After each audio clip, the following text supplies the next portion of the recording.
Hello and welcome to StratNews Global. I'm Surya Gangadharan.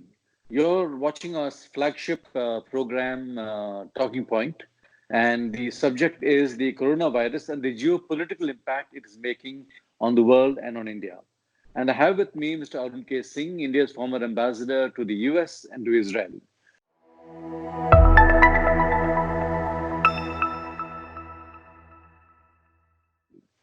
Sir, first question straight off. Is there an impact? Is it visible? And what is the nature of this impact? In fact, there is a tremendous impact, and it's not only visible, but it is also evolving. The first impact that there was related to China's system of governance, because the manner in which this virus has spread all over the world is a result of globalization and China's integration with the global system and the global economy. Because let's say if it happened 20, 30 years ago, when you didn't have China being the same part of the global supply chain, or large number of Chinese tourists not going to other parts of the world, then it would not have spread the same way. So the spread has been related to China being an integral part of the global supply system. Now, there the system of governance in China comes into question because when it was detected initially in China for a long time, they suppressed the information.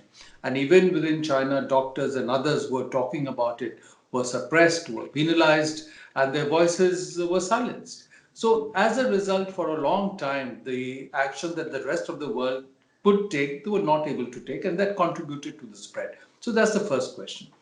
The second thing that has happened was that despite this failure, the manner in which China eventually responded to dealing with the crisis and has been seen to have contained it in some way. The widespread measures, the draconian measures, doing lockdown of people, building hospitals, again has drawn attention in many minds to the efficiency of the Chinese system in delivering on certain kinds of products and delivering on certain kinds of care. So that's something again that people have noted. So that's one. The second thing that it has drawn attention to is the challenge within Europe. Because after China, Europe has emerged as now the epicenter, in a sense, for the spread of this disease.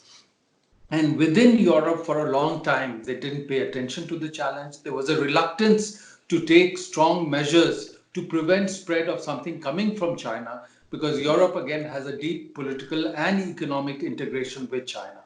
It has been reported that Italy, which became the first hub within Europe, in that northern part of Italy, there is deep production linkage with Wuhan in China, where the virus had started.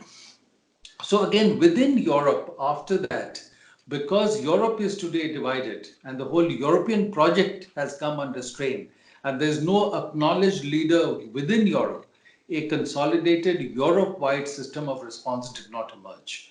And in fact, Italy, when they needed certain kinds of products and equipment, Germany and other countries in Europe refused to provide to them. Yeah. And so then China sent doctors and supplies from China to Italy to help them, trying to show that in a moment of difficulty, we are ready to step up. The president of Serbia, for example, which is a candidate country for entry to the European Union, criticized Europe very strongly for not coming up with supplies and then claimed that he had written a letter to the brotherly leader of China, President Xi, asking him to step forward with supplies, and very grateful for that. So I think within Europe, the whole European project has come under challenge because one of the hallmarks of European project was free movement of people. And that has been stopped, and there are national barriers coming up to stop flows of people. So that I think will again have a long-term impact. The third thing that has happened is in the United States. United States for a long time after the Second World War, and especially after 1990, was seen as the global leader in setting norms, in promoting cooperation, especially when it was seen as the only superpower or for a time leading to globalization. But the United States under Trump has been talking of America first and has not really stepped up to promote global cooperation, even to deal with this challenge. So today, as a result, it has become every country for itself. And there is no coordinated global response to deal with this challenge. So once people have come out of this, what kind of global cooperation, what kind of global norms emerge is something that remains a bit uncertain. When you look at how, would you say that the coronavirus pandemic has will encourage or further push President Trump to, shut the doors on the world, withdraw even more from the world than what he's actually doing? We have to see how it plays out because, for a while he wanted to wish it away because his whole narrative has been to try and project as if under his presidency, US is doing very well and is doing better than ever before. But, and as a result, in the beginning, they didn't pay attention to the nature of the challenge and trying to prevent its spread. And they just wanted to ignore and wish it away. No, as a result, today it has spread very rapidly in the US, and now they're saying there are more than 10,000 cases. People are dying. The health system in the US could be overwhelmed. And the US, the other challenge is that the healthcare system is largely a private system. There's very Mhm. little of public healthcare, and the healthcare is very expensive.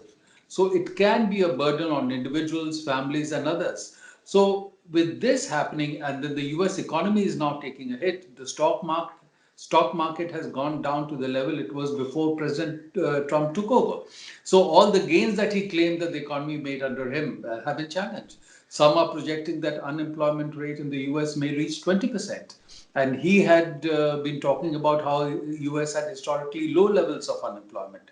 So I think with all this, many will begin to ask whether the kind of policies President Trump has been advocating have really worked for the US. Because what the virus has shown is that even when you're talking of America first or every country for itself, kind of challenge that the environment or disease poses or pandemic poses is something where you need global cooperation to be really effective.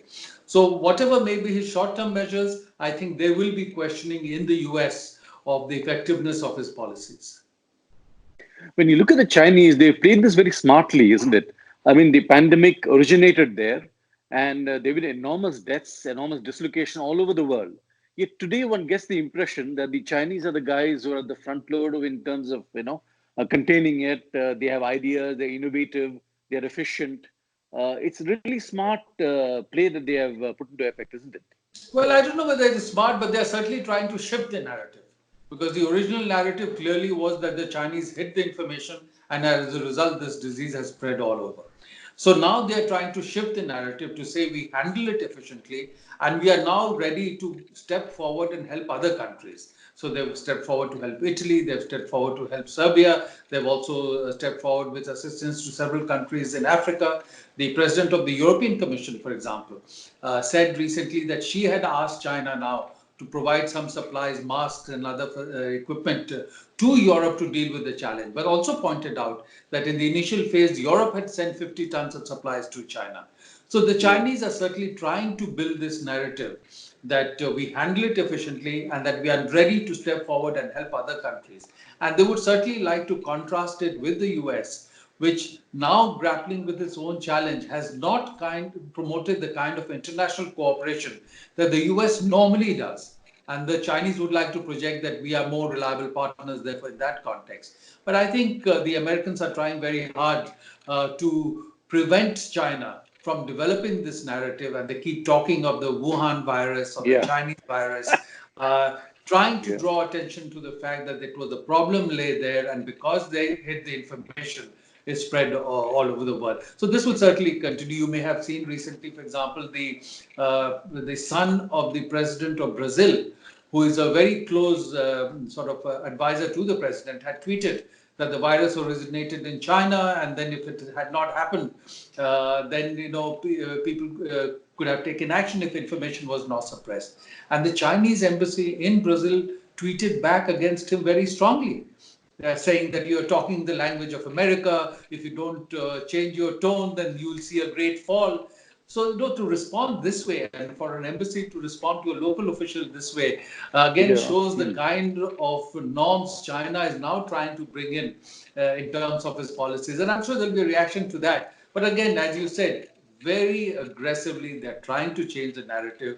The spokesman of the Chinese Foreign Ministry at one stage had tweeted that perhaps it was planted by American soldiers Hmm. who had come for some exercise in Wuhan. And then large number of Chinese embassy all over the world tweeted that the virus did not originate in Wuhan or in China. So they're certainly trying to do that, but the Americans called in the Chinese and again took it up very strongly with them. So yes, as you mentioned, this battle for changing the narrative, whether based on facts or not, is certainly being attempted at this stage. But I think since China is becoming very much an integrated part of the global system, there is a need to question the kind of governance that is happening there, which leads to an impact on everybody. Because not just this virus, but SARS also emerged Yeah. from China. And again, because initially there was an effort to suppress that. And the international community can legitimately ask and demand that there should be transparency on some of these things. Would you say China is now the major influencer in the world? And how does this impact on us? No, certainly it's an influencer, and it's an influencer because of its economic engagement with the rest of the world. It has, in a sense, also split up the European Union. Italy has joined the Belt and Road Initiative. Greece has given one of its ports, Piraeus, on a long-term lease to China. China runs a 17 plus 1 system with European countries, where China has cooperation arrangements and a framework for meetings with 17 countries, leaving out some of the other members of the European Union. It runs regular cargo trains from China to Europe. There's a warehouse on the Polish border. So, with all that, largely because of its economic engagement and the large number of tourists it now sends out. For example, France is a major developed country, but 7% of its GDP comes from tourism. And there are more than 1 million Chinese tourists who go to France, spending about €1 billion there every year. And recently, during a visit, I saw that signs at Paris airport and announcements were now in Chinese. So, because of the economic engagement, it has impact and in Southeast Asia, in Europe, and elsewhere, and that has to be factored in. But I think other people also now need to question that if, on account of this impact and influence, rest of the world faces consequences from what emerges in China, then the manner in which these consequences spread, about that they have a legitimate right to ask questions. How does it impact on us? Well, it certainly impacts on us because, again, here, if you saw in India in terms of this coronavirus, in the beginning, the moment information emerged from China, the government took immediate and strong steps to prevent people coming in from China, later from South Korea or Japan. But they didn't have information about the spread from China to Europe. And the same actions were not taken related to Italy. And the initial spread into India took place from Italy, with the Yeah. tourists coming in here or Indians going to Italy or going to some parts of Europe. So certainly, I think it has impacted on India because there is now a globalized flow of people and goods. And then as China's influence spreads, there will certainly be consequences for India. And that's why India now talks about the Indo-Pacific and other frameworks of cooperation to build its options and to expand the scope for its, the autonomy of its decision making as it deals with the challenge of a risen China, which now has an economic footprint in our neighborhood. It has a 99-year lease on Hambantota port. It is building facilities in Gwadar in Pakistan. It has supplied defense equipment, including submarines, to Bangladesh. It has a port facility in Myanmar. It has built a military facility in Djibouti. So we have to factor all that. But I think with some blowback that will happen against China as a result of this virus and its spread, we have to see how does the global supply chain play out. And I think one of the arguments that people can make is that it is not good for the world and for the world economy to be so heavily dependent on China for the global supply chain. And even in the pharmaceutical sector and large number of medicines that would be needed, even for India, which is a big producer of generics, 70% or more of our APIs, the active ingredients, come from China. And therefore, this kind of heavy concentration of very important parts of the supply chain in one country is something I think people will be questioning going ahead. Worldwide, there's a lot of skepticism about the manner in which India has dealt with the coronavirus. If you look at how they look at China, I mean, there's certain admiration, even envy, at the way in which they have dealt with it. So, how do you explain this? So I don't think one should really envy how China has dealt with it, because they really brought on this problem by hiding this information and suppressing people who were talking about it. Later, of course, the Chinese system kicked in its own totalitarian way. But if one were to look at India, I think India took proactive steps right in the beginning. And if you look at the numbers so far, it is way, way below numbers elsewhere. So we have to see. We have to see the effectiveness of all the action in the coming period. Last question, sir. What are the lessons to be learned from this? I What are think the one clear geopolitical lessons we can draw? I think one clear lesson is that, as we discussed, heavy concentration of supply chain in any one country or in any part of the world, even if it is economically justified at a point of time, is something that people need to question. The second, I think people need to question is that the US had led, the system of China's integration into the global system, overlooking for a long time its trade practices and governance practices. Now, the impact that has had on the global system, again, is Yeah. something that will be questioned. And I think how many countries, including in Europe, for the short term benefits and short term economic engagement, have ignored the larger strategic challenge that is posed by the Chinese form of governance and international engagement. Again, that's something they'll question. So these are some of the questions that will arise. Going beyond, of course, the question of how the European project that is evolving. And this could lead to a big challenge to the European project. And the US needs to again relook at the kind of message that President Trump has brought about America first, every country for itself, nationalism is good, and undermining global cooperation, again, is something that people will be questioning. Ambassador Arun Singh, thank you very much for that perspective.